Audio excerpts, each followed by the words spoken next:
योजना के बारे में हमने पढ़ा था कि डिमांड क्या है और सप्लाई क्या करना है। कल हमने ये बात की थी कि हमारी आवश्यकता किन चीज़ों की है, जिसमें हमने ये देखा था कि एक सहायक प्राध्यापक या प्राध्यापक बनने की जो योग्यताएं होनी चाहिए, जो कार्य होने चाहिए, जो पद के दायित्व होने चाहिए, वो कौन कौन से हैं और उन दायित्वों की का परीक्षण कैसे होगा। ठीक है, एक बात वो थी। दूसरा ये था कि साक्षात्कार कराए किस लिए जाता है। तो साक्षात्कार योजना के 3-4 पक्ष शामिल हैं। ठीक, किसके लिए? एपी के लिए। बाकी साक्षात्कार से लेना देना आपका नहीं है। देखिए, जब तक साक्षात्कार में आप पद को नहीं समझेंगे तब तक एक्चुअल साक्षात्कार नहीं हो पाएगा। ठीक, तो जनरली होता क्या है कि लोग इंटरव्यू के नाम पर कुछ भी कराते हैं या मॉक इंटरव्यू के नाम पर कुछ भी इंटरव्यू लिया जाता है, लेकिन गलत है। वो होना कैसे चाहिए? पद के अनुरूप होना चाहिए। पद क्या है आपका? सहायक प्राध्यापक है। ठीक, और यदि आप सहायक प्राध्यापक का इंटरव्यू देने जा रहे हो और मॉक इंटरव्यू आप किसका कर रहे हो? सिविल सर्विसेज का, तो दोनों में बहुत अंतर है। ठीक, इसमें एक अंतर कल हम लोगों ने बहुत सारा डिस्कस किया था। देखिए, कोई भी इंटरव्यू होता है तो उसका एक मेंटल पक्ष होता है। कौन सा पक्ष? मेंटल पक्ष। मेंटल पक्ष क्या है? आपका मेंटल टेस्ट किया जाएगा, अर्थात ये कि आप कितने बौद्धिक प्राणी हो वो चेक किया जाएगा। आपकी स्मृति चेक की जाएगी, याददाश्त चेक किया जाएगा, मेमोरी चेक की जाएगी, आपकी पढ़ाई चेक की जाएगी, आपके सब्जेक्ट का नॉलेज चेक किया जाएगा, वो सारी चीजें होंगी। ठीक है, तो ये मेंटल पक्ष हो गया। दूसरा फिजिकल पक्ष हो गया। ओवरऑल कल हमने इस पे डिस्कस किया था। फिजिकल मतलब लुक, ड्रेसअप, ये सारी चीजें, उठने बैठने का तरीका, आने जाने का तरीका, चलने का तरीका, है ना। ये चलने का तरीका भी इंपॉर्टेंट है। अब मान लीजिए आप कॉलेज में पुष्पा भाऊ बन के जा रहे हो, चलने का तरीका पुष्पा भाऊ जैसा हो। देखे हैं? नहीं देखे? पुष्पा भाऊ को कंधा, हाँ, तो ऐसे यदि आप चल रहे हो तो क्या वो प्रोफेसर का लुक आएगा? यदि आप कॉलेज जा रहे हो, खूब सारे कंगन कड़े पहन रखे हो, माला लटकाए हुए हो, तो वो क्या सही लुक होगा? तो एक प्रॉपर लुक भी होना चाहिए, है ना। किसके लिए? साक्षात्कार में जाने के लिए। लुक किसके अनुरूप होना चाहिए? लुक होना चाहिए पद के अनुरूप, पद के अनुरूप। ठीक है, देखो क्या है, आप यदि कारपोरेट सेक्टर में इंटरव्यू दो, कारपोरेट सेक्टर में इंटरव्यू दो और आप कॉलेज के लिए इंटरव्यू दो, दोनों में अंतर है, दोनों के लुक में भी अंतर है। ठीक, तो जनरली लोग क्या करते हैं, इंटरव्यू की क्लासेस पढ़ते समय कारपोरेट वाले सारे सवाल करा देते हैं। ये साक्षात्कार अलग है, कारपोरेट का सवाल अलग है ना। इनफैक्ट पीएससी में ही ये सिविल सेवा का मामला अलग है और इसका मामला जो है अलग है। ठीक, तो ये बात ध्यान देना है। दूसरा, तो कारपोरेट लुक नहीं चाहिए आपको, आपको लुक चाहिए प्रोफेसर लुक। आपको एक ऑफिशियल सिविल ऑफिशियल फॉर्मल जो लुक होता है वो आपको चाहिए। ठीक, एक परीक्षण होता है कल्चरल। कल्चरल परीक्षण का मतलब होता है, ये तो आपका शारीरिक परीक्षण हो गया, आप फिट हो, बोल पाते हो नहीं बोल पाते हो, अच्छा है, कॉन्फिडेंस है या नहीं है, या आप अच्छे से लुकअप ड्रेसअप बना के गए हो या नहीं गए हो, दाढ़ी मूछ, ये सब पूरा ओवरऑल लुक, वो आपका क्या हो रहा है। दूसरा क्या है? कल्चरल। कल्चरल में क्या होता है? कल्चर उस हिस्से को कहते हैं जीवन के जिसमें हम अपने जीवन शैली को जीते हैं। उठने बैठने का तरीका, बोलने का शैली, है ना, रिस्पेक्ट, विनम्रता, ये सब हमारा कल्चर का भाग है। ठीक, और इसमें सबसे इंपॉर्टेंट पार्ट क्या है? इसमें सबसे इंपॉर्टेंट पार्ट है हमारी विनम्रता। इंटरव्यू के लिए, खासकर सहायक प्राध्यापक के इंटरव्यू के लिए, जो मैं पहले नंबर पर 2 चीजें इंपॉर्टेंट है मेरे हिसाब से। पहले नंबर पर विनम्रता, दूसरे नंबर पर प्रेजेंटेशन। यदि 2 चीजें ही आपकी क्लियर हैं, प्रेजेंटेशन आता है और आप विनम्र हो, तो आपका इंटरव्यू बढ़िया जाएगा, बढ़िया नहीं, बेस्ट ऑफ द बेस्ट जाएगा। लेकिन यही दोनों चीजें नहीं है आपके अंदर और नॉलेज पर्याप्त है, ड्रेसअप पर्याप्त है, लुकअप अच्छा है, और ये दोनों चीजें स्किप कर देंगे तो एमपीपीएससी सहायक प्राध्यापक का इंटरव्यू अच्छा नहीं जाएगा। बात समझ में आई? क्यों ऐसा बोल रहा हूं? क्योंकि सहायक प्राध्यापक का इंटरव्यू लेने वाले जो लोग हैं, है ना, वो गुरु लोग हैं। उनको एक ही चीज विद्यार्थी से चाहिए, ज्ञान नहीं चाहिए, ज्ञान उनके पास पर्याप्त है, ज्ञान आपको आते आते आ जाएगा। उनको 2 ही चीज चाहिए, एक तो आप विनम्र रहो उनके सामने आपका माथा झुका होना चाहिए। एक बात ये है, माथा झुका होने का नहीं कि अब इंटरव्यू में जाओ तो आप झुकाए जाओ, ऐसा नहीं कह रहा हूं। ठीक है, उनके सामने भाव जो होना चाहिए, लगना चाहिए कि ये पोलाइट व्यक्ति है, सभ्य व्यक्ति है। ठीक, और दूसरा, आप जब चीजों को प्रेजेंट करो, है ना, तो लगना चाहिए कि यह व्यक्ति आत्मविश्वास से भरा है, इस व्यक्ति को ज्ञान है, इस व्यक्ति को सलीका है चीजों को रखने का। चीजों को रखने का तरीका हमारे माइंड के तरीके पर डिपेंड करता है। जो लोग व्यवस्थित जीवन जीते हैं वो चीजों को व्यवस्थित रखते हैं, और जो लोग व्यवस्थित जीवन नहीं जीते हैं वो रखने में, प्रेजेंटेशन में भी, आपके बोलने के तरीके से आपके रूम की व्यवस्था का अंदाजा मैं लगा सकता हूं। आप जिस प्रकार से यहां प्रेजेंट होते हो उस प्रेजेंट से मैं कह सकता हूं कि आपका रूम इस प्रकार से व्यवस्थित होगा। ये कैसे पता चल जाता है भाई? ये पता चल जाता है आप जब चीजों को रखते हो सामने, बोलते हो सामने, वैसे ही आपके घर में भी चीजें रखी होंगी, आपके रूम में भी वैसे चीजें रखी होंगी। आई बात समझ में? तो आपका बोलना देखकर नहीं लगाया जा सकता, देखकर शायद न लगाया जा सके। हो सकता है कि एक वेल ड्रेस्ड व्यक्ति आए और बाकी चीजें उसके जीवन में व्यवस्थित हो, अस्त व्यस्त हो, पर बोलने के तरीके, प्रेजेंटेशन के तरीके से अनुमान लगाया जा सकता है कि आपका जीवन कैसा होगा। जब आप खुद अव्यवस्थित रहोगे तो किसको व्यवस्थित बनाओगे? आपका काम तो पता है, आपका काम है शोध कराना, आपका काम है पढ़ाना, आपका काम है प्रशासनिक सेवाओं में या यूनिवर्सिटी के प्रशासनिक दायित्वों को निभाना, और यदि वो आप अच्छे से नहीं कर पाओगे तो फिर किस लिए आपकी भर्ती होगी, किस लिए आपकी नियुक्ति होगी? तो सिंपल सी बात है, चीजें सिस्टमैटिक होनी चाहिए, तभी प्रेजेंटेशन सिस्टमैटिक होगा। और कई बार होता क्या है कि ये क्लासेस पढ़ाते नहीं है लोग, कराते नहीं है। ठीक है, अच्छी बात है कि आप लोग अवेयर है, पढ़ रहे हैं, बहुत अच्छी बात है, लेकिन लोग पढ़ते नहीं, इसको स्किप कर देते हैं। ये पार्ट कक्षा 1 से लेकर के पीजी पीएचडी तक कहीं नहीं है क्या? आ जाए अलग बात है, समाज से सीख लें, समाजीकरण आपका हो जाए, सोशलाइजेशन आपका हो जाए, आप सीख लो, अलग बात है, लेकिन पढ़ाई नहीं जा रही है अभी भारत में, है ना? और यदि नहीं पढ़ाई जा रही तो इसका नुकसान है। पढ़ाई केवल कहाँ जाती है? कुछ स्पोकन इंग्लिश क्लासेस में आपको इंटरव्यू की क्लासेस करा देते हैं, या आप कभी ऐसा कोई कारपोरेट सेक्टर में जाते हैं तो उसकी ट्रेनिंग दे देते हैं, लेकिन सिविल सेवा में जाने वालों के लिए या प्राध्यापक बनने वालों के लिए, खासकर प्राध्यापक बनने वालों के लिए तो कभी कोई नहीं पढ़ाता। टीचर बनने के लिए ऐसा कोई सिस्टम नहीं है कि टीचर को ट्रेन करने का सिस्टम हो। हाँ, सिखाते हैं कहाँ? आपकी नियुक्ति होने के बाद जो प्रशिक्षण ट्रेनिंग दी जाती है उसमें सिखाते हैं, लेकिन उसमें भाषा, संचार, विनम्रता ये सब नहीं सिखाते। उसमें कानून सिखाते हैं, नियम सिखाते हैं और शिक्षण विधियां सिखाते हैं। ये हो सकता है टीचिंग एप्टीट्यूड सिखाते हैं आपको। तो यहाँ पे जरूरत किस चीज की है कि आप कल्चरल रूप से, सांस्कृतिक रूप से भी आपको परफेक्ट होना पड़ेगा। देखो, जब आप अपना सिलेबस पढ़ोगे तो बौद्धिक रूप से मजबूत हो जाओगे। सिलेबस, करंट अफेयर्स, एमपी, है ना, साइबर नॉलेज, ये सब जब आप पढ़ोगे तो कॉन्सेप्ट फैक्ट डेटा जितना भी होगा ये सब पढ़ोगे, तो इससे आप बौद्धिक रूप से मजबूत हो जाओगे। इसको टेस्ट करने के लिए आयोग आपसे सवाल पूछेगा विषय से, करंट से, एमपी से, साइबर टेक्नोलॉजी से, या कुछ भी ऐसा जो आपने डैफ में भर रखा है उससे। ठीक, और इसको चेक करने के लिए वो आपको देखेंगे, साइकोलॉजिकल होंगे, साइकोलॉजिस्ट होंगे वो, और साइकोलॉजिस्ट जो होंगे वो आपकी एक्टिविटीज देखेंगे और अनुमान लगाएंगे कि आपका जीवन कितना व्यवस्थित है या अव्यवस्थित है। और इसको देख करके ये अनुमान लगाया जाएगा कि आप समाज में रहते कैसे हो, आपका सलीका क्या है, जीवन जीने का तरीका क्या है, समाज में उठने बैठने का तरीका क्या है, किस टाइप के इंसान हो आप, और ये टेस्ट किया जाएगा। ठीक, और अगली चीज जो एपी में टेस्ट की जाएगी वो है शिक्षण कौशल, टीचिंग स्किल, टीचिंग एप्टीट्यूड। ये चेक किया जाना चाहिए और आयोग करेगा। संभावना पूरी इसकी है कि करेगा। अब अभी तक किया नहीं है तो हम लोग कह नहीं सकते, लेकिन दूसरे राज्य करते हैं, है ना। तो एमपीपीएससी में भी टीचिंग स्किल चेक की जाएगी। आप यदि तैयारी कर रहे हो और ये चारों चीजें अपनी मजबूत बना लीजिए, मैं कहता हूं ये चारों चीजें मजबूत बना लीजिए, फेयर इंटरव्यू हो जाए तो आप 100 में 100 पा सकते हो, 100 में 100 पा सकते हो, नहीं 100 तो 90 तो पा ही सकते हो, लेकिन ये चारों चीजें आपकी मजबूत हो जाएं।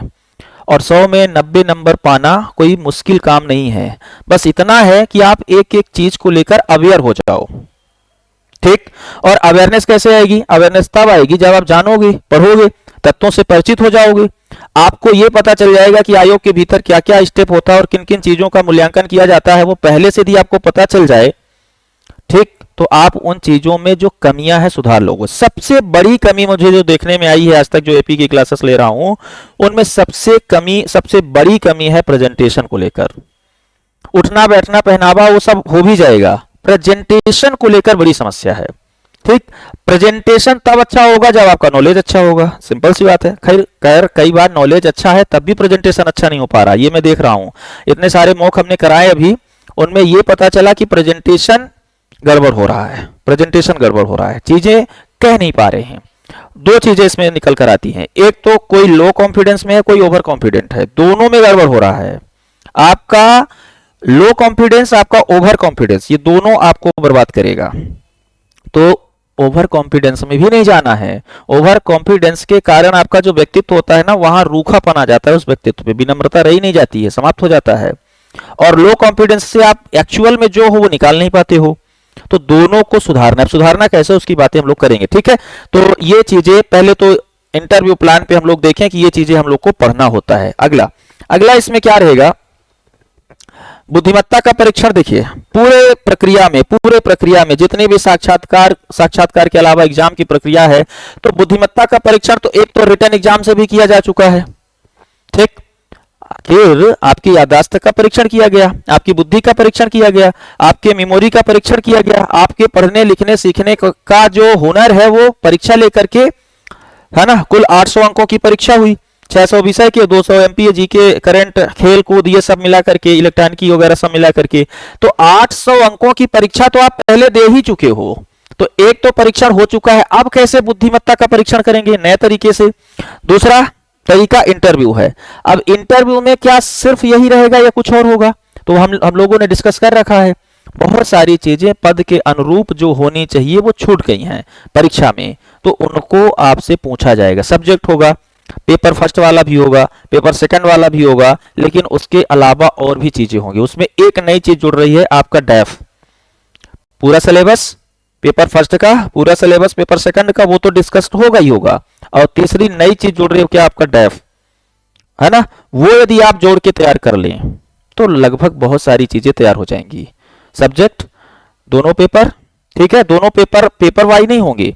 मैं इसलिए कह रहा हूं कि एमपी का नॉलेज आपसे पूछा जाएगा, आपके जिले के बारे में आपसे पूछा जाएगा, ठीक है। कंप्यूटर की टेक्नोलॉजी के बारे में पूछा जा सकता है, करंट के बारे में पूछा जा सकता है, खेल कूद के बारे में भी पूछा जा सकता है। आपका जो सब्जेक्ट का सिलेबस दिया पूछा जा सकता है। उसके अलावा क्या बचा, फिर उसके अलावा बचता है आपका डैफ, ठीक है। आपने जो व्यक्तिगत विवरण पत्रक दे रखा है उनको, उससे सवाल होंगे, ठीक। फिर क्या बचता है उसके अलावा, एनईपी, राष्ट्रीय शिक्षा नीति जो नई आई है वो, भारत में शिक्षा का विकास, शिक्षा का कल्चर, भारतीय ज्ञान परंपरा, ये बचता है। ये करंट के मुद्दे हैं, इनको पढ़ना चाहिए।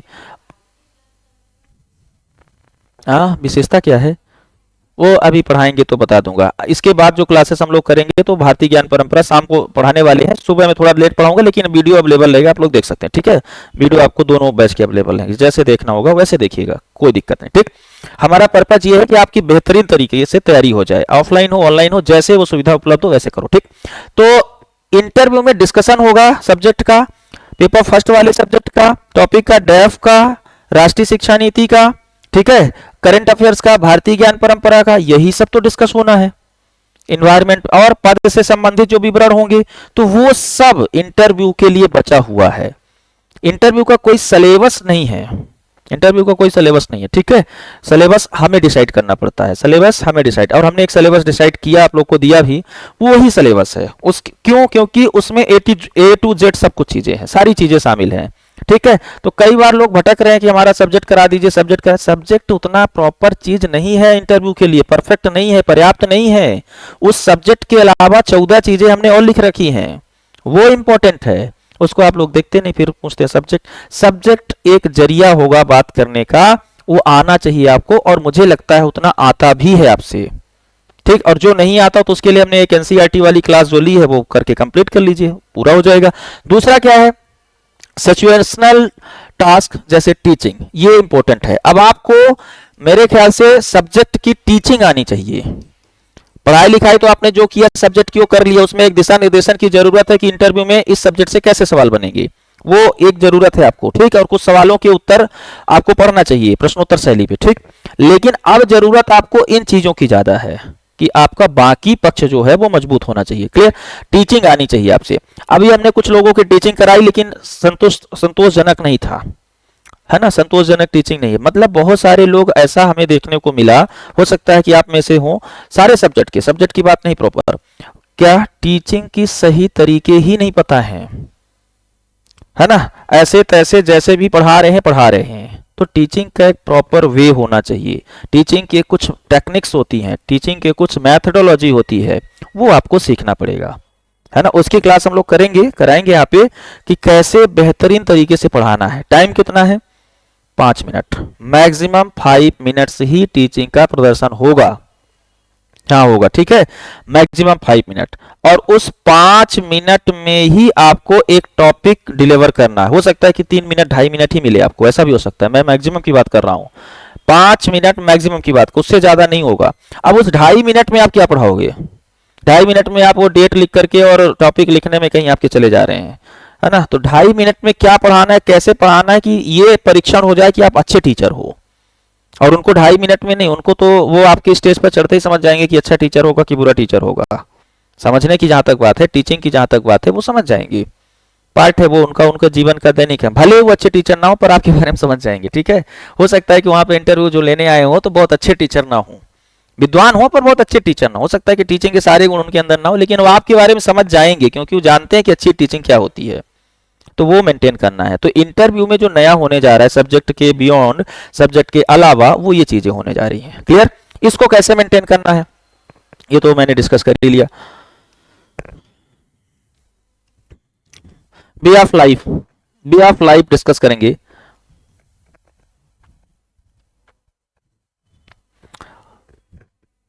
वे ऑफ लाइफ मतलब how to sit in interview, कैसे इंटरव्यू में बैठे, और वो ऐसे बैठे जैसे उसकी डिमांड हो।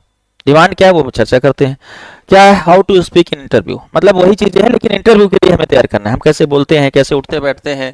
How to present your self in interview, how to response in interview to interviewers, कैसे उनको जवाब देना है। देखो हर एक ये 4 सवाल बहुत इंपॉर्टेंट है। 4 सवाल में प्रेजेंटेशन बड़ा है, थोड़ा सा रिस्पॉन्स बड़ा है, पर ये चारों सवाल बड़े हैं। इनके पहले की क्लासेस में हम लोगों ने डिस्कस किया है हाउ टू एंट्री, है ना, कैसे हमें एंट्री करना है इन इंटरव्यू, कैसे एंट्री करना है, ठीक है। हाउ टू सिट, एंट्री वाले पार्ट हमने किया क्या आप लोग के साथ, बताया है कैसे जाना है। जाने का तरीका सिर्फ सिंपल सा है, डोर बंद है तो ठक ठक करके जाओ, हल्का सा दस्तक के जाओ, खुला है तो मैकमिन करके जाओ, जैसे पूछ के जाते हैं, और वो एक ही शब्द है, कोई जरूरी नहीं उसके लिए आप अलग शब्द ट्राई करो। बचपन से आप जो पढ़कर आए हो वो उचित है, वही मे आई कम इन सर या मे आई कम इन मैडम, जो भी सामने आपको दिखे उन्हीं से पूछो, उनसे नजरें मिलाओ, और उसके बाद ग्रीटिंग बचती है। तो ग्रीटिंग एक तो आपका ये वाला पार्ट हो गया, क्या उसमें एक ही शब्द इस्तेमाल करना है। मेरे ख्याल से सब लोग इसी शब्द में सहज हैं, चाहे वो जिस लैंग्वेज के विद्यार्थी हो, चाहे वो जिस सब्जेक्ट के विद्यार्थी। क्यों? क्योंकि बचपन से हम लोगों ने ये शब्द रटा है, रटा क्या, जीवन में आया है। अब उसके जगह पर यदि आप कुछ नया बनावटी शब्द इस्तेमाल करने की कोशिश करेंगे, कि इंटरव्यू क्लासेस में आपको पढ़ाया गया कि सर मैं कक्ष में प्रवेश करने की अनुमति चाहता हूं, इस प्रकार का कोई यदि लंबा शब्द इस्तेमाल करेंगे तो आपको भी बोझिल लगना है, उनको भी बोझिल लगना है।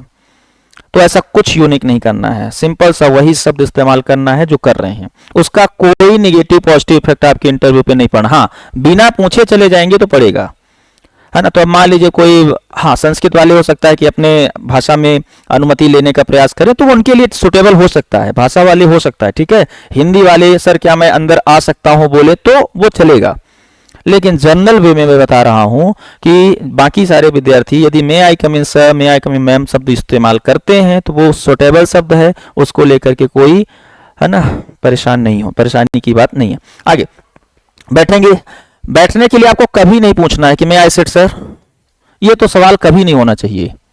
इंटरव्यू कक्ष में प्रवेश करने के बाद ग्रीटिंग है, ग्रीटिंग के लिए हमने बता रखा है अभिवादन। अभिवादन आपको कैसे करना है, विनम्रता पूर्वक थोड़ा सा झुक करके प्रणाम सबसे उचित शब्द है, नमस्ते भी कर सकते हो, कोई दिक्कत नहीं है, सबसे उचित की बात, या good morning, good afternoon, good noon वाले जो शब्द हैं वो आप कर सकते हैं, ठीक, वो आपका चलेगा, अच्छा लगता है वो, कोई दिक्कत की बात नहीं है। वो भी अभ्यस्त हैं, आप भी अभ्यस्त हैं। सबसे इंपॉर्टेंट चीज है कंफर्टनेस, ठीक, कंफर्टनेस। लेकिन कंफर्टनेस में सबसे दूसरी इंपॉर्टेंट चीज होनी चाहिए आपकी विनम्रता। वो यदि है तो काम आपका हो जाएगा, ठीक है। तो आप जो भी शब्द इस्तेमाल करो, नमस्ते, नमस्ते को थोड़ा मैं अच्छा नहीं मानता हूं, क्योंकि अपने से बुजुर्ग लोगों को नमस्ते करना अच्छा नहीं है, अच्छा लगता नहीं है, ठीक है। तो नमस्ते आप हो सके तो इग्नोर करो। मध्य प्रदेश के कंटेस्ट में आपको प्रणाम बहुत अच्छा शब्द है, प्रणाम करना, है ना। यदि हिंदी में आप कह रहे हो तो, और आप इंग्लिश में कह रहे हो तो जो आपका प्रॉपर चलता है, good morning, good evening, good noon, good afternoon, जो भी चलता है वो आप बड़े आराम से बोलो, उसके साथ सर मैडम लगाओ, ठीक, वो चलेगा, उसकी दिक्कत नहीं है। सभी सदस्यों को करें, ऐसा नहीं है कि केवल एक सदस्य को करें। अब सभी सदस्य को अलग अलग करें या एक ही शब्द में सबको शामिल कर ले, दोनों आपका तरीका होना चाहिए। मतलब दोनों, कई बार होता है ना कि एक ही प्रणाम से सारे लोग को प्रणाम हो जाता है, वो कैसे होगा? नजरों से होगा, इधर उधर घूम के होगा, सबकी ओर देख करके होगा, सबसे नजरें मिला के होगा। प्रणाम एक ही बार करना है, गुड मॉर्निंग एक ही बार करना है, लेकिन ऑल ऑफ यू नहीं लगाना है। छोटी छोटी चीजें बताना पड़ता है, ऑल ऑफ यू नहीं लगाना है। आप नहीं कह सकते वहां पे जाकर के good morning all of you, है ना, ये अलग टर्म है, ये अलग भाषा है, उसमें भाषा अलग है। आपको गुड मॉर्निंग एक ही बार बोलिए, लेकिन देख सबके लीजिए, सबकी ओर झुक जाइए गुड मॉर्निंग, या आप सबको अलग अलग कर लीजिए, वो भी सही है, ठीक है। वो थोड़ा सा सिचुएशन होता है, उस सिचुएशन पे थोड़ी सी असहज स्थिति निर्मित होती है। कई बार 4 सदस्य है तो 4 बार गुड मॉर्निंग बोलना अच्छा भी नहीं लगता। एक बार गुड मॉर्निंग या प्रणाम बोलिए और सबकी ओर झुक करके बैठ जाइए, सब समझ जाएंगे कि हाँ आपने हमें प्रणाम किया है। और किसी एक सदस्य को देखकर करेंगे तो बाकी 3 सदस्य, है ना, कैसा उपेक्षित महसूस करेंगे कि हमें उपेक्षा की गई है, तो वो अच्छा नहीं रहता, वो अच्छा नहीं माना जाता। और सही बात है, जीवन शैली में विनम्रता ये कहती भी नहीं, हमारा व्यवहार ये नहीं कहता कि 3 सदस्यों को इग्नोर करें और सामने जो फंसे उन्हीं को गुड मॉर्निंग करें, सभी को करना चाहिए, ठीक है। तो देख लेना आप क्या किस चीज पे कंफर्ट हो, आप क्या इस बात पे कंफर्ट हो कि आपको एक सदस्य को करना है या एक सदस्य एक ही शब्द में सबको कर लेना है या सबको अलग अलग करना है। कोई सवाल है क्या आपका?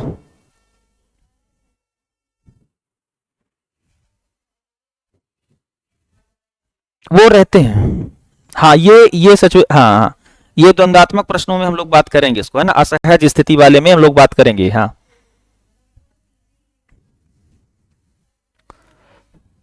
बिल्कुल। आपका क्या है, देखिए इसके लिए हमने एक सेशन रखा था कि असहज स्थिति वाले प्रश्नों को कैसे सॉल्व करें, उसमें हमने शामिल किया था कि गूगल मीट सेशन पे, कि ऐसा वो बहुत बार होगा आपको इंटरव्यू कक्ष में, ऐसा लगेगा कि जैसे वो आपको उपेक्षित कर रहे हैं, जैसे वो आपसे बात ही नहीं करना चाहते, जैसे वो आपको देख ही नहीं रहे हैं।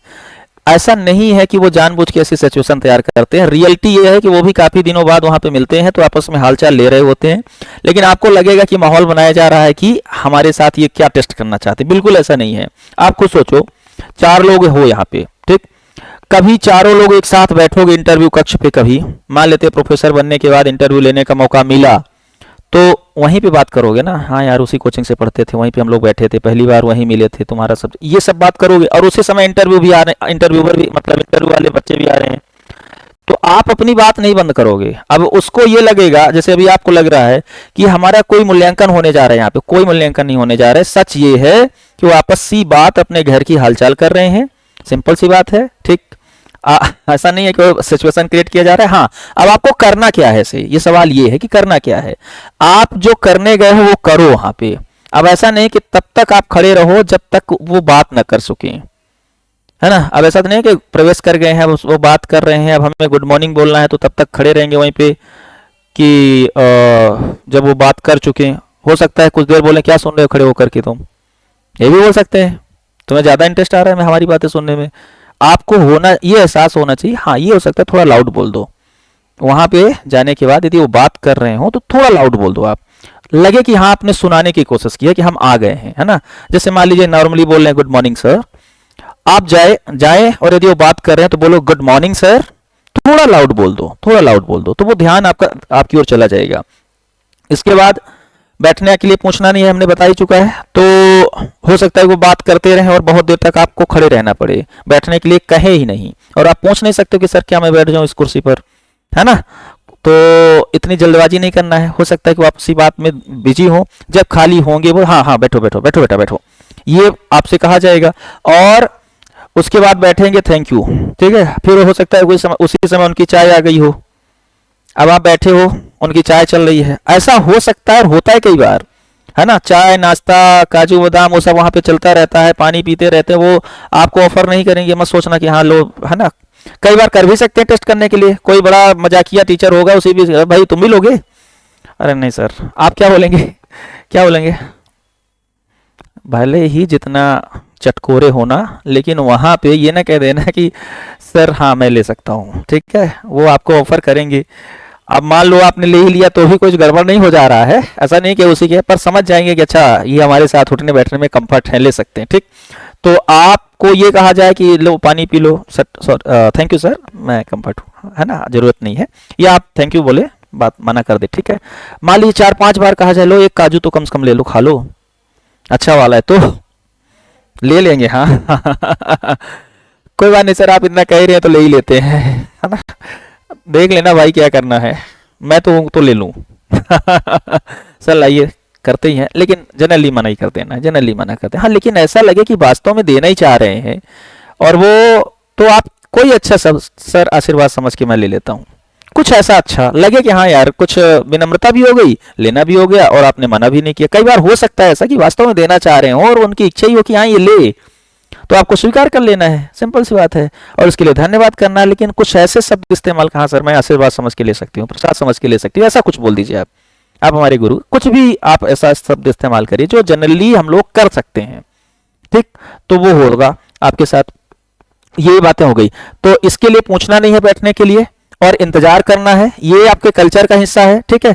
हाउ टू सिट वाले में हम लोग इसको थोड़ा डिटेल से पढ़ते हैं, how to speak in interview, how to present yourself in interview and how to response to interviewers, इसको हम लोग पढ़ते हैं। तो देखिए कल्चर के अंतर्गत सोशल, इकोनॉमिक, पॉलिटिकल, ये थोड़ा सा पॉलिटिकल इकोनॉमी में इसलिए इसमें जोड़ा, सोशल वाला तो मैं आपको बता चुका, कई बार वो आपका राजनीतिक विचार जानने का भी प्रयास करते हैं, है ना, मतलब बाय थॉट आप कैसे हो, किस आइडियोलॉजी के हो, ये जानने की कोशिश की जा सकती है, ठीक है। और कई बार वो आपका सोशियो इकोनॉमिक बैकग्राउंड जानने की कोशिश करेंगे, खैर वो तो आपको डेप्थ से वो समझ जाते हैं, पर हो सकता है पूछ लें कि आपके माता पिता क्या करते हैं, उनका मकसद रहता है कि आप थोड़ा अपनी पृष्ठभूमि में अपने बैकग्राउंड के बारे में बता दो, ठीक है। आपके घर परिवार के बारे में पूछ लेंगे, माता के व्यवसाय के बारे में, पिता के व्यवसाय के बारे में पूछ लेंगे, तो उससे पता चलता है कि आप किस इकोनॉमिक पृष्ठभूमि से हो। उसके लिए झूठ नहीं बोलना है, हाई फाई नहीं दिखाना है कि हमारे पिता रिटायर्ड कलेक्टर हैं, ऐसा कुछ नहीं बोलना है ना, जो है रियलिटी वही आपको बताना है, जो एक्चुअल है वही बताना है, उसका नेगेटिव प्रभाव नहीं पड़ता है। आप कहोगे कि मेरे पिता मजदूरी करते हैं, तो ऐसा नहीं है कि इसकी वजह से वो आपको रिजेक्ट कर दे, या कोई ये जाकर कहेगा कि हमारे पिता कलेक्टर रह चुके हैं, है ना, हो सकता है कि ये कहें कि मेरे पिता रिटायर्ड प्रोफेसर हैं, तो थोड़ी मतलब बात अलग हो जाए, हो सकती है इस एग्जाम में थोड़ा ऐसा हो सकता है ना, अच्छा प्रोफेसर के बेटे हो तो थोड़ा सा अलग हो सकता है, इसमें अलग हो सकता है। हाँ कई लोग हैं यहाँ जुड़े हुए हमसे महिलाएं, उनके पति प्रोफेसर हैं, है ना, हस्बैंड हस्बैंड प्रोफेसर है, तो वो कह देंगे कि हाँ हमारे हस्बैंड प्रोफेसर हैं। अब प्रोफेसर की जाति जो है मिल गई, है ना, तो जानते ही आप लोग कि सहकर्मियों के जो भाव होता है थोड़ा सा ही जाता है, तो उसका प्रभाव पड़ सकता है। आप टीचर हो तो उसका प्रभाव थोड़ा सा अच्छा पड़ सकता है, खुद टीचर हो तो, या टीचर के बच्चे हो तो थोड़ा उसका प्रभाव रहता है। देखो ये ह्यूमन नेचर है, ये ह्यूमन नेचर है। बाकी जगहों पर न्यूट्रल रह सकते हैं, कलेक्टर हो, कुछ और बड़े पद पर हो, ऐसा कुछ पद के बेटे हो, बच्चे हो, तो वो रह सकते हैं। लेकिन जब बात अपने ही वर्ग की आ जाएगी, अच्छा प्रोफेसर, तो थोड़ा सा अलग मामला हो सकता है। लेकिन वो उम्मीद रखेंगे कि प्रोफेसर के बच्चे हो तो आपको ऐसे होना चाहिए, वो उम्मीद रखेंगे, भले खुद का बच्चा उतना अच्छा ना हो पर आपसे उम्मीद रखेंगे। ऐसा हो भी सकता है कई बार, है ना, आपसे उम्मीद रखेंगे कि आप एक टीचर हो या टीचर के बच्चे हो तो आपको ऐसा होना चाहिए। हमेशा हर टीचर के दिमाग में पैमाना होता है। समाज ने एक सेट कर रखा है प्रिजम्पशंस कि टीचर के बच्चों को हमेशा संस्कारित होना चाहिए। अलग बात है कि सबसे ज्यादा असंस्कारित वही होते हैं प्रैक्टिकली, ठीक है ना। होता है क्या ऐसा? नहीं होता। आ ज्यादा इंटेलिजेंट होते हैं, ज्यादा अच्छा होता है, कोई जरूरी नहीं है ऐसा, कोई जरूरी नहीं है ना। तो कई बार एक हमारे टीचर थे, तो वो हमेशा कहते थे कि सबसे ज्यादा बच्चों को सुधारने का काम समाज में शिक्षक करता है और शिक्षक के बच्चे ही सबसे ज्यादा नालायक होते हैं। वो मेरे लिए कहते थे क्योंकि मेरे पापा टीचर, ठीक तो मैं उतना नालायक हूं नहीं, मेरे जैसे नालायक कुछ हो जाए समाज में तो अच्छी बात हो जाएगी, लेकिन हूं नहीं उतना नालायक, पर वो कहते ऐसे थे। शायद वैसा देखते रहते हो कुछ। और वो खुद टीचर थे, उनका बच्चा भी मेरे साथ पढ़ता था स्कूल लाइफ में, तो उनका बच्चा जरूर नालायक था, पढ़ता लिखता नहीं था। मैं उतना नालायक वीडियो कहीं देख न ले, कि अच्छा तुम्हें आज मौका मिला ये बात करने का। तो मतलब ये है मैं जनरलाइज नहीं कर सकते किसी चीज़ को कि सभी टीचर के बच्चे अच्छे होते हैं या सभी टीचर के बच्चे खराब होते हैं, नहीं कह सकते हैं। लेकिन एक टीचर के लिए सोसाइटी ने तय कर रखा है कि अच्छा होना चाहिए, संस्कारित होना चाहिए, उसके बच्चे भी अच्छे होने चाहिए, संस्कारित होने चाहिए। तो जब बात प्रोफेसर्स की आ जाएगी कि आप प्रोफेसर कम्युनिटी के सोसाइटी से बिलोंग करते हो, तो उसका इफेक्ट समाज इंटरव्यूअर के ऊपर थोड़ा सा पड़ेगा यार, वो नेचुरल है। ऐसे जैसे कुछ चीज़ें हैं, जैसे मान लो जिस यूनिवर्सिटी से आप पढ़कर आए हो उसी यूनिवर्सिटी के प्रोफेसर आपको इंटरव्यू में मिल जाए थोड़ी देर के लिए, ऐसा कई बार हो जाता है। ठीक, आयोग में 4 सदस्य हैं, चारों का परिचय मैं कराऊंगा किसी दिन। ठीक, 4 सदस्य हैं, वो एमपी के ही हैं और उन्हीं कॉलेज यूनिवर्सिटी से है जहां से आप लोग पढ़कर आए हो, या उसी क्षेत्र से हो, उसी जिले से हो सकता है ना ये संयोग, रह तो कहीं यहीं रहे होंगे ना। मान लेते हैं चारों सदस्य यही मध्य प्रदेश के ही है, मध्य प्रदेश की उसी जिले से आप बिलोंग करो, तो थोड़ा अपनापन तो आ ही जाएगा, भले आप कितना न्यूट्रल रहना चाहो, निष्पक्ष रहना चाहो, कुछ तो अपनापन आ ही जाएगा। तो यूनिवर्सिटी का है, क्षेत्र का है, रीजन का जो है, और उस प्रजाति का है जिस प्रजाति की वो लोग है, तो वो कुछ तो कुछ आ ही जाएगा, और उसका कुछ ना कुछ नुकसान बाकी लोगों को उठाना भी पड़ सकता है, और उनको कुछ ना कुछ प्रॉफिट मिल जाएगा। जो प्रोफेसर के बच्चे हैं, है ना, वो साइकोलॉजिकली मिल जाएगा। ऐसा नहीं कह रहा हूं कि भेदभाव होता है, लाभ मिल जाता है, साइकोलॉजिकली लाभ मिल जाता है, मनोवैज्ञानिक लाभ मिल जाता है। अंकों का लाभ मिले ना मिले, लेकिन वहां पे मनोवैज्ञानिक लाभ मिलना तय है, और उसके कारण प्रेजेंटेशन अच्छा हो सकता है, ये बातें हो सकती है ना। तो मैं ये नहीं आरोप लगा रहा हूं कि वहां बैठे लोग इस बात पे पक्षपात करेंगे या नहीं करेंगे, ठीक है। साइकोलॉजिकल लाभ मिल जाएगा, और वो भी कंफर्ट होगा। प्रोफेसर का बच्चा या प्रोफेसर की बीवी होगी, आराम से कंफर्ट होगी कि यही मैंने देख रखा है घर पे, प्रोफेसर ऐसे ही होते हैं, है ना, सब ऐसे ही होते हैं। यदि पत्नी होगी तो बड़े अच्छे से समझ रही होगी कि अच्छा सब ऐसे ही होंगे, बच्चे होंगे सब अच्छा यही मम्मी पापा जैसे ही लोग होंगे, बैठे होंगे बात करेंगे, तो थोड़ा सा बात तो अलग हो ही जाएगी, है ना, वो तो होना ही है। खैर, हमारी इन मुद्दों पर समझ होनी चाहिए, है ना, और ये चीजें हैं मुद्दों की समझ, इसको कई बाद में नहीं, अभी इसको कंप्लीट कर लेते हैं। इसको हम लोग अभी करते हैं थोड़ी देर से, है ना। ये वाला एक अलग क्लास है, इसके लिए एक अलग ही क्लास है। How to sit, how to speak, how to present yourself, इस पर अलग है। सोशियो इकोनॉमिक पॉलिटिकल, जहां आप रहते हैं इसकी अंडरस्टैंडिंग आपसे टेस्ट की जाएगी। ये इंटरव्यू प्लान का हिस्सा है। जैसे मैं कई बार कहता हूं कि आपको मध्य प्रदेश में पढ़ाना है, और एमपी में पढ़ाने के लिए मध्य प्रदेश का सोशल इकोनॉमिक और पॉलिटिकल सिनेरियो आपको पता होना चाहिए। जब तक मध्य प्रदेश का राजनीतिक, है ना, सामाजिक, आर्थिक कंटेक्स्ट आपको पता नहीं होगा, तब तक आप मध्य प्रदेश के अच्छे प्रोफेसर, अच्छे टीचर नहीं बन सकते हो। क्यों ये बार बार मैं कहता हूं, क्योंकि मध्य प्रदेश में, है ना, 100 में से 21 विद्यार्थी एसटी के होंगे, जैसे आरक्षण दिया गया है उसी पैटर्न पे मैं बात कर रहा हूं, ठीक है। 16 विद्यार्थी जो होंगे वो एससी के होंगे, 14 विद्यार्थी जो होंगे वो ओबीसी के होंगे, और बाकी बचे जो होंगे वो 10 विद्यार्थी ईडब्ल्यूएस के होंगे, और अब जो बचे वो विद्यार्थी किसके होंगे। ये है demographic scenario of Madhya Pradesh. जिस आधार पे सरकारों ने आरक्षण दिया है उसी आधार पे मैं बात कर रहा हूं, ठीक है। ये बात समझ में आ रही है आपको। तो जिस कल्चर पे आप पढ़ाने जा रहे हो, जिस सोशल इन्वायरमेंट में आप पढ़ाने जा रहे हो, जिस क्षेत्र में आप पढ़ाने जा रहे हो, उस क्षेत्र की डेमोग्राफी आपको पता होनी चाहिए, उसका ज्ञान आपको होना चाहिए, ठीक है। अब आप इन बच्चों को एक ही प्लेटफॉर्म पे पढ़ाना है आपको, और इनकी अलग समस्याएं हैं, सोशली भी, इकोनॉमिकली भी, रीजन वाइज भी, है ना, इंफ्रास्ट्रक्चर वाइज भी, कई तरीके से इनकी अलग समस्याएं हैं। इनको एक अलग से सोशल प्रॉफिट मिला हुआ है, तो एक ही साथ इन बच्चों को पढ़ाना है। तो कैसे आप समतामूलक दृष्टिकोण रखोगे, कैसे आप समावेशी दृष्टिकोण रखोगे। फिर बोलने, भाषा, इकोनॉमिकली सब कुछ लगभग इसी आधार पर डिसाइड किया है सरकार ने, है ना। यहां से आप, जैसे मान लीजिए कोई कहता है कि हम क्लास में पूरी इंग्लिश टू इंग्लिश पढ़ाएंगे, कैसे पढ़ाओगे मध्य प्रदेश में इंग्लिश टू इंग्लिश, संभव ही नहीं है। मध्य प्रदेश के बच्चों को पढ़ाने के लिए पूरा इंग्लिश में नहीं पढ़ाया जा सकता। कई बार हो सकता है कि आपको क्षेत्रीय भाषा में समझाना पड़े, कॉलेज के बच्चों को भी हिंदी भी ना आती हो, कई बार समझना पड़ेगा आपको, ठीक है। तो ये सिनेरियो रहेगा। इस सिनेरियो को कहेंगे किसी भी कल्चर का सोशियो इकोनॉमिक सिनेरियो, है ना, सोशियो इकोनॉमिक, सामाजिक आर्थिक परिदृश्य। और वो सामाजिक आर्थिक परिदृश्य आपको मध्य प्रदेश की जितनी अच्छी समझ होगी उतना अच्छा आप इंटरव्यू पे जवाब दे पाओगे इनसे संबंधित प्रश्नों की। आपसे कहा जा रहा है कि बताइए बच्चों को कैसे पढ़ाएंगे, और एक दूसरा सवाल किया जा रहा है कि बताइए आप मध्य प्रदेश के में कैसे पढ़ाएंगे। दोनों सवाल में अंतर है।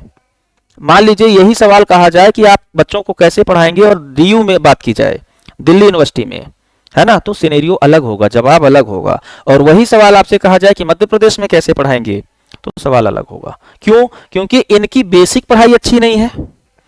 इनकी भी बेसिक पढ़ाई तो ऐसे किसी की भी अच्छी नहीं है, लेकिन कुछ मान कर चलते हैं कि इन दो वर्गों के साथ थोड़ा कंडीशन अलग है।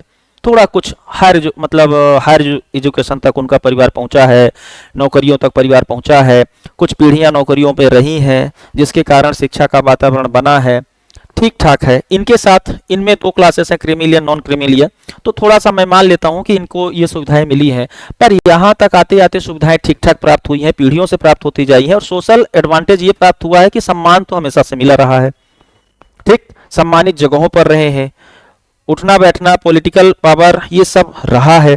अभी आरक्षण के साथ इनके साथ जुड़ी है चीजें, लेकिन नई है। तो इन बच्चों का बौद्धिक लेवल और उन बच्चों का बौद्धिक लेवल नो डाउट अलग है, ये आपको स्वीकार करना पड़ेगा। तो समझाने का तरीका, पढ़ाने का तरीका इनसे डिसाइड होगा जिन बच्चों को आपको पढ़ाना है। और यदि आप ये नहीं समझते हो तो फिर आप मध्य प्रदेश में अच्छे प्रोफेसर नहीं हो सकते हो। आपको पढ़ाना है अलीराजपुर में, और आपको पढ़ाना है इंदौर में, ठीक, या आपको पढ़ाना है ग्वालियर में, आपको पढ़ाना है खरगोन में, आपको पढ़ाना है जबलपुर में। हर जगह का सिनेरियो अलग है, समझाने का तरीका आपको अलग रखना पड़ेगा, क्लास का पैटर्न आपको अलग रखना पड़ेगा। हो सकता है कि क्लासेस का पैटर्न एक जैसा हो, लेकिन क्लास में जो बातें प्रैक्टिकली चल रही हैं उनको लेकर के हो सकता है समस्याएं अलग होंगी ना, रीजन की समस्याएं अलग अलग हैं। कुछ क्षेत्र के बच्चे ज्यादा उद्दंड होंगे, कुछ क्षेत्र के बच्चों को भी बोलना ना आता होगा। तो ये परिदृश्य आपको समझना पड़ेगा। जब आप इंटरव्यू की तैयारी करो तो मुझे लगता है कि आपको इन पर आपकी राय भी होनी चाहिए और इन पर आपकी समझ भी होनी चाहिए। तो एमपी के सिनेरियो में एक प्रोफेसर बनना है आपको, ये भी इंपॉर्टेंट है। एमपी के सिनेरियो में आपको एक प्रोफेसर बनना है, तो तैयारी आपको उस अनुकूल होनी चाहिए, ठीक। अब मान लेते हैं कि आप पूरा इंग्लिश टू इंग्लिश माइंड के व्यक्ति हो, बाहर से पढ़कर आए हो, सवाल आपसे यहाँ हिंदी में भी पूछे जाएंगे इंटरव्यू में, और यह अपेक्षा रखी जाएगी कि आप सवालों के जवाब हिंदी में भी देना जानते हो, ठीक। देखो, जब आप प्रोफेसर बनोगे तो ये तो सत्य है ना कि 12वीं पास बच्चे आपके पास आएंगे, और 12वीं पास बच्चे हिंदी मीडियम के भी होंगे और इंग्लिश मीडियम के भी होंगे, दोनों मीडियम के होंगे। तो एक एमपी के प्रोफेसर से हमेशा ये उम्मीद की जाएगी कि आप बाइलिंगुअल रहो, चीजें दोनों भाषाएं में आपको आनी चाहिए, भले आपने किसी भी भाषा में पढ़ी है। अब ऐसा भी नहीं कि इंग्लिश वालों को हम छोड़ दें, जो हायर एजुकेशन में आए हैं, हायर क्लास से हैं, उनका क्लास अलग है, वो उनका कोई कसूर तो नहीं है कि वो इंग्लिश सीख कर आए हैं या इंग्लिश मीडियम में पढ़ कर आए हैं, उनका कसूर नहीं है, उनको भी आपको साथ में लेके चलना है।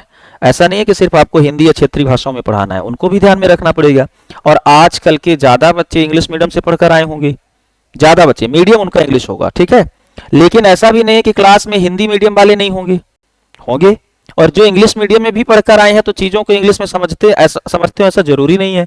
तो एक तो दो चीजें हैं, एक तो जो आप बुक पढ़ाओगे तो बुक सबने बुक में होते हैं टर्म, और टर्म जितने भी बच्चे हैं उनमें से आधे हिंदी में पढ़कर आए होंगे, आधे इंग्लिश में पढ़कर आए होंगे, तो समस्या कई बार हो जाती है, ठीक है।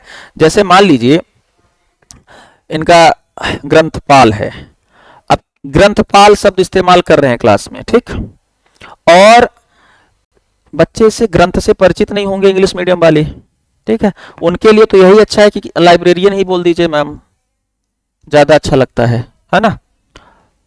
ऐसे ऐसे तो आपको दोनों आना चाहिए, हिंदी भी आनी चाहिए, इंग्लिश भी आनी चाहिए, ठीक। आपको अपने विषय के कीवर्ड्स हिंदी इंग्लिश दोनों में पता होना चाहिए। कई बार आप सवाल ये पूछते हैं कि सर इंटरव्यू में हमें कोई इंग्लिश से पूछा, इंग्लिश टर्म इस्तेमाल किया और उसकी हिंदी हम पढ़े हैं, हिंदी नहीं जानते, सॉरी इंग्लिश नहीं जानते, तो हमें वहां पे क्या करना है। तो सबसे अच्छा यही है कि आप जानते हो, क्योंकि आपके सब्जेक्ट की जो बात है, तो सबसे अच्छा तो यही है कि आप जानते हो, ठीक। आप नहीं एक्सक्यूज दे सकते कि सर मेरी पढ़ाई हिंदी मीडियम में हुई है, क्योंकि अब आप जिस लेवल पे जा रहे हो तो हिंदी इंग्लिश कॉमन मिक्स होना जरूरी है। तो पहले तो यही अच्छा है कि होना चाहिए, नहीं है तो आप एक सॉरी बोल सकते हो प्यारा सा, सर सॉरी सर अभी मुझे रिकॉल नहीं आ रहा है, क्या मेरे लिए इसका हिंदी आप बता देंगे? तो आपको हिंदी बता देंगे। या उल्टा कर लीजिए, आपसे हिंदी में पूछा और इंग्लिश मीडियम के हैं और आपसे नहीं आया, तो आप उनसे कह सकते हैं सॉरी सर मैं इसका इंग्लिश, मुझे हिंदी नहीं जानता हूँ, तो मुझे क्या इंग्लिश या हिंदी, सॉरी इंग्लिश नहीं जानता हूँ, नहीं हिंदी में पूछे ना, हाँ तो आप कह सकते हैं कि सॉरी सर मैं इसका इंग्लिश नहीं जानता हूँ, मेरे लिए क्या इसकी इंग्लिश बता देंगे? तो वो मन होगा तो बताएंगे, नहीं होगा तो कोई बात नहीं, आगे बढ़ो, अगला सवाल पूछते हैं। तो ये आपको अभी इंटरव्यू के लिए तो आपको ये तरीका अपनाना है, लेकिन वास्तव में एक प्रोफेसर को, है ना, उस लेवल पर पहुंचे व्यक्ति को दोनों भाषाओं पे कमांड भी होनी चाहिए, कम से कम सब्जेक्ट में तो होनी ही होनी चाहिए। ठीक, ये बात ध्यान रखना। प्रेजेंटेशन आप किसी माध्यम में रखो, प्रेजेंटेशन के लिए मध्य प्रदेश में हिंदी इंपॉर्टेंट है, सिंपल सी बात है। कॉलेज में पढ़ाने के लिए मध्य प्रदेश में प्रेजेंटेशन हिंदी में इंपॉर्टेंट है, हिंदी के बिना काम नहीं चलेगा, ये तय है। ठीक, मतलब कंपलसरी है, हर लेवल पे कंपलसरी है, लेकिन सब्जेक्ट में प्रेजेंटेशन के लिए आपको दोनों भाषाओं का नॉलेज होना चाहिए। और जब आप पढ़ा रहे हो तो आपको यह ध्यान रखना है कि बच्चे दोनों मीडियम के होंगे, तो हमें कीवर्ड्स दोनों इस्तेमाल करने हैं। ये छोटी छोटी बातें हैं जिसको समझना, जैसे मान लीजिए यहीं आप पढ़ रहे हैं, मिक्स रहते हैं, और हम केवल हिंदी पढ़ाएं तो इंग्लिश वालों को दिक्कत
तक का छोड़ दो, अच्छा 6 से ले लो।